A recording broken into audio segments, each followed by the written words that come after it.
this government didn't see fit to have this conversation in Parliament. They didn't see fit to have this conversation in the public space. I don't even remember seeing anybody going on TV to make the case as to why we need to recognise Palestine. It's a pretty desperate move, isn't it, by Starmer? It certainly is very desperate, and it's all about Labour Party politics, of course. It's all about shoring up his left. He knows that he deceived, this is Starmer, he deceived the Labour left into giving him the leadership 4 years ago. He said, I'm going to be continuity Corbyn, you can trust me. I'm just going to be like Jeremy Corbyn, only a better politician. And it was all, I'm afraid, deceiving. And now, with the left going against him and talking about a leadership challenge, he's doing something which will, he hopes, give him a bit more time with his own party. It's all about Labour politics and nothing about the international situation. No, exactly right. Because, again, you know, well let me play this this clip from David Lammy attempting to explain why this actually happened. And I think this tells you all you need to know about the logic behind the decision. You want to recognise an independent state, but you're telling that independent state who its leaders should be. I think we used to call that a colony. No. One, let us not confuse the Palestinian people with Hamas. No, two, let us recognise... The question is, who's in government? Are you saying that you will not recognise the Palestinian state if Hamas is part of government? Or are you saying it doesn't matter who's in government? And you will recognise them come what may? Trevor, your viewers know that we are some significant distance from two states. Yes, and he doesn't seem to know why asking for a two-state solution is something that nobody's actually asking for in the Middle East. Well, this is it. I mean, the way I look at it, Mike, is this going to bring peace any closer? Is this going to help the situation in Gaza? It isn't. It's just posturing by the Labour Party. And most importantly, is this going to embolden Hamas? I think it will. They're already declaring victory. They're already saying, look what Keir Starmer's done. Look what the British Prime Minister has done. It's a victory for us. Is that going to free up the hostages? It's going to do the opposite. It's going to embolden Hamas. I actually think this is a fairly disgraceful decision by... I agree with you. No, I think it's absolutely shocking. And the reaction, judging by the reaction from my audience this morning, they're equally disgusted by what's been going on and how this has come about. Because, as I say, there's been no conversation in Parliament. There's been no debate. There's been no kind of, you know, attempt to try and explain why this has been done, and nobody believes a word of this idea that it brings them closer to a peaceful solution. We're now moving further away from one of our closest allies in the world, in Israel, which has all sorts of security implications, I think.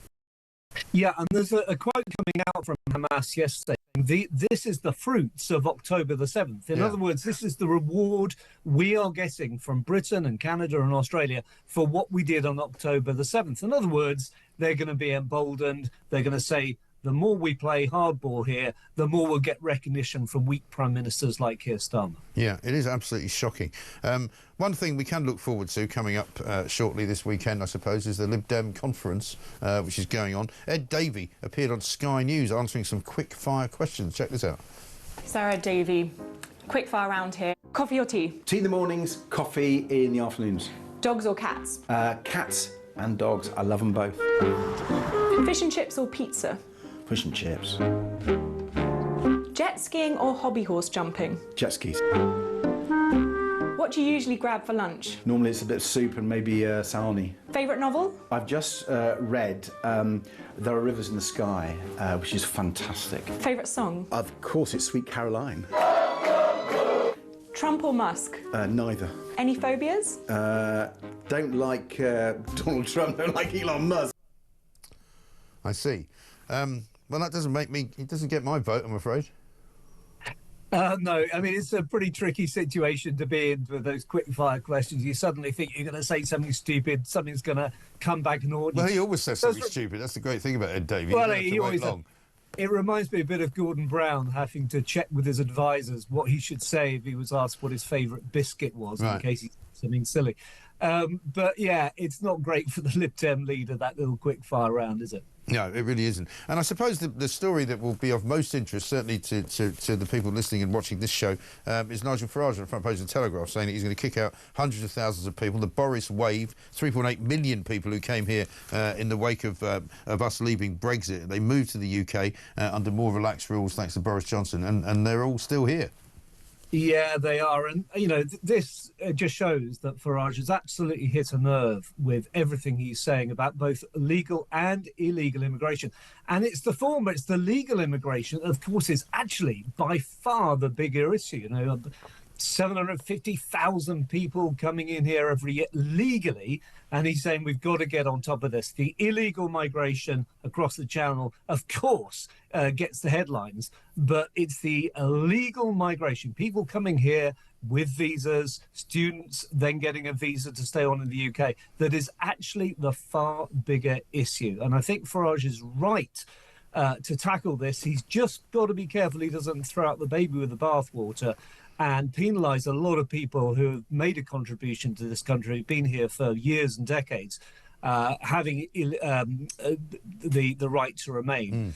Those people are here for good reason. They've contributed to the UK. We mustn't throw out the baby with the... No, I think that's fine, but I think hopefully whatever new sort of criteria that he would bring in would weed out those people, because, you know, he wants people. We want people who are going to be making enough money to contribute to the tax system in the country. What we don't need are more people who are going to be a drain on the tax system, and I think that's his point, isn't it? Because the problem is an awful lot of people have come, and they may well be contributing, but they may have also brought a load of other people with them who aren't.